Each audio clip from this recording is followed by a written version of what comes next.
Life sometimes takes things from us, suddenly or slowly, but always painfully. When something precious slips away, the emptiness can feel heavy.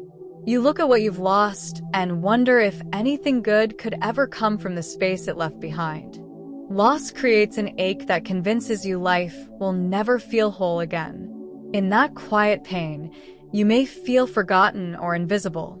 Something inside has been shattered, and you long for what used to be.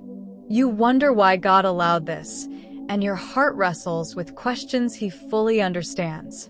God never turns away from a wounded heart. Scripture says He is near to it. But even in the darkest seasons, loss is never the end for those who trust Him. Again and again, God shows Himself as the one who restores what was broken, stolen, wasted, or ruined. In Joel, He promises to restore the years the locusts have eaten. Not just things, years, seasons, opportunities. Nothing is beyond His reach. His restoration often begins in silence. While you think nothing is happening, God is at work, healing wounds, moving pieces, and preparing something greater. He strengthens you in the waiting, shapes you in the quiet, and plants the seeds of something new through every tear. What feels like delay is often preparation for a restoration far better than what was lost.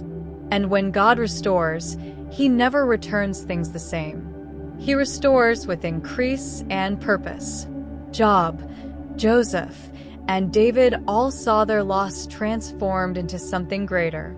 God's restoration doesn't just replace, it reshapes and elevates.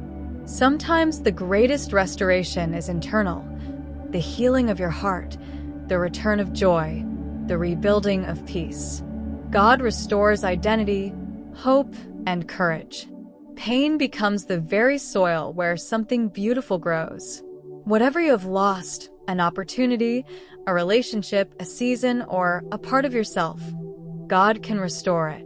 Nothing is too broken or too far gone. This is not the end of your story. God is not finished. Even now, He is working, rebuilding, and preparing a chapter filled with purpose, healing, and renewal. Hold on in faith, because what comes next won't just replace what you lost, it will redeem it.